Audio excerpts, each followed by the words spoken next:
Judith Gutiérrez debe ubicarse entre las mujeres más sobresalientes de la plástica ecuatoriana del siglo XX.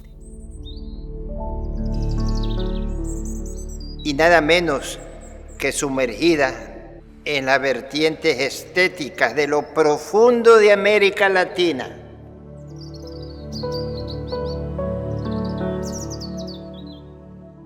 Su pintura no contradice lo que ella era, todo lo contrario, la refuerza. O sea, ver un cuadro de Judith es como verla a ella. Creó mundos propios, llenos de imaginación y una aura lírica que la convirtió en un referente para el arte ecuatoriano.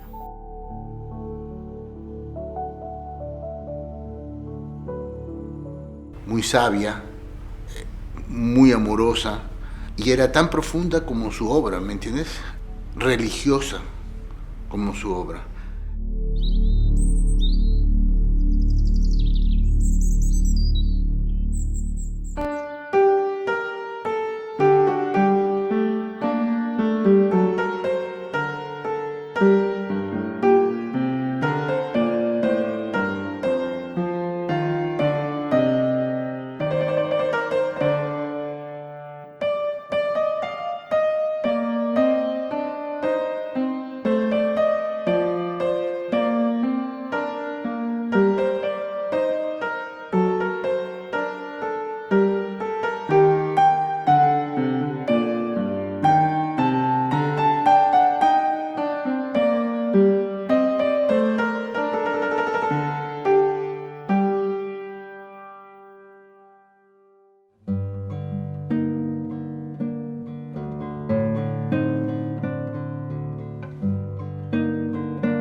Judith fue una especie de artista antípoda, porque parte de su espíritu vivía en México y la otra parte en el Ecuador.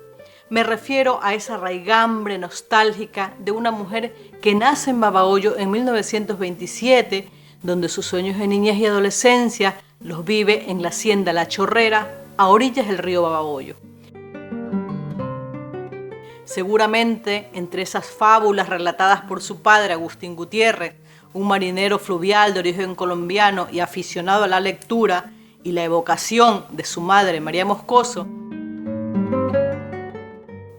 estas imágenes de la campiña del litoral y de la vida del campo, del Montubio costeño, los atardeceres, las riberas de las vegas, de los ríos, la fauna, los colores de la tierra, el golpeteo del aguacero sobre el zinc, imaginando leyendas de viajes por regiones agrestes, vegetales, selváticas, quedaron en su corazón y en su memoria para dar forma a lo que posteriormente sería su trabajo pictórico. Cuando cumplió los 16 años, su padre la envía al convento de las Madres Conceptas de Riobamba para que reciba educación religiosa. La fe, la cruz, las monjas del convento, la capilla, el pecado, son fragmentos de la memoria, vestigios indelebles que la acompañarían toda la vida y que estarán reflejadas en su obra de forma persistente, llenándolas de imágenes sagradas, de miedos, de iluminaciones que con certeza le aportarán otra forma de imaginar, de crear, de recrear y en definitiva de ser y vivir.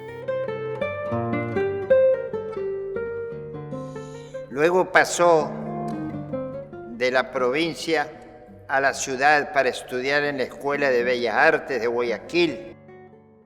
Judith tuvo dirección directa de Hans Michelson y de Else Michelson y nada menos de César Andrade Faini, que resulta el patriarca estilístico del expresionismo en Guayaquil.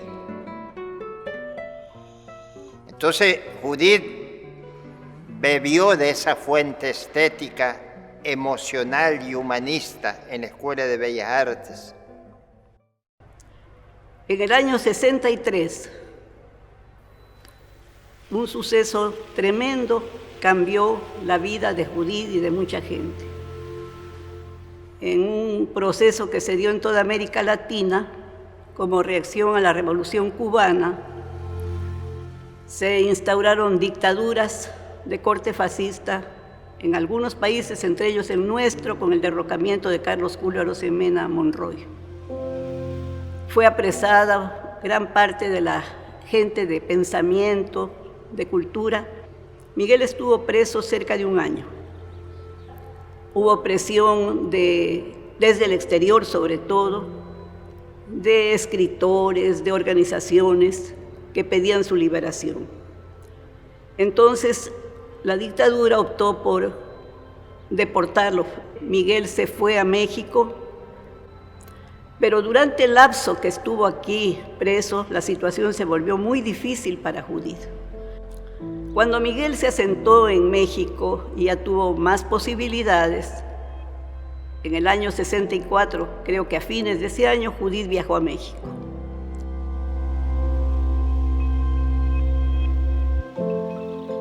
En esta etapa empieza a manifestarse con bastante claridad sus preocupaciones existenciales expresadas a través de su particular morfología en la que empiezan a aparecer las escenas bucólicas, sus personales paisajes costeños.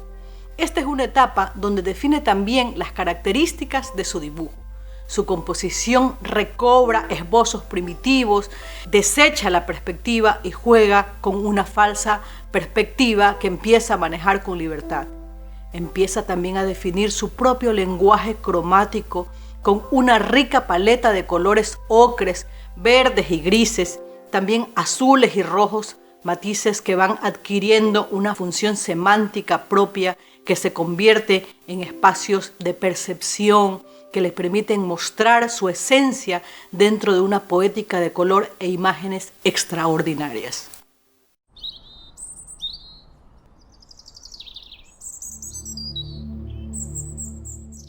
En todo lo que hace, si tú ves la obra de ella, está buscando una armonía.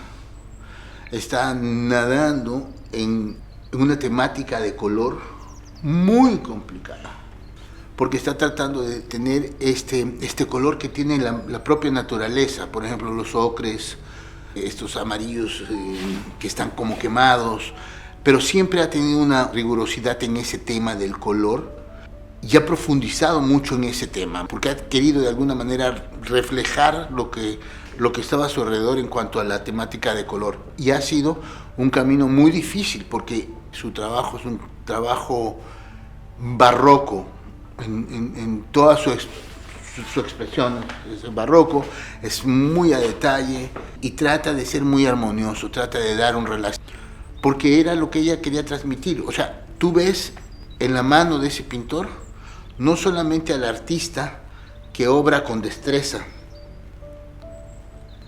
sino que ves al ser humano que quiere transmitirte un estado de ánimo, que quiere hablarte y contarte cosas. No solamente trabaja las texturas, las formas, los colores, sino que mamá escribe, te cuenta una historia. En cada cuadro, si tú te lo quedas mirando, tú puedes inventar la historia que está ahí en ese cuadro. Una narrativa, y no solamente una narrativa, sino una profundidad emocional brutal en lo que pinta.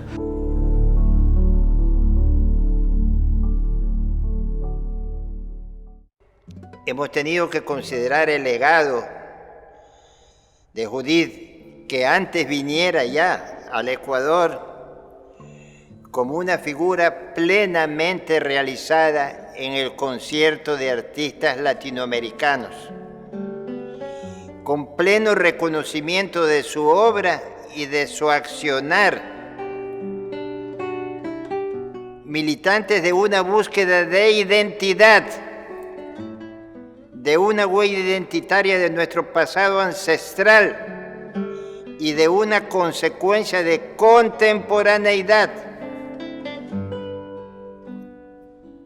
Con ese mérito existencial la recibimos acá a Judith en el ambiente de su ciudad Guayaquil, cercana a Babahoyo, y todos muy contentos y orgullosos de ella y de gozar de su obra tan fresca, con olor a paraíso, a naturaleza, a mundos mágicos, a instancias míticas de nuestra identidad americana y con una pretensión de contemporaneidad en el oficio.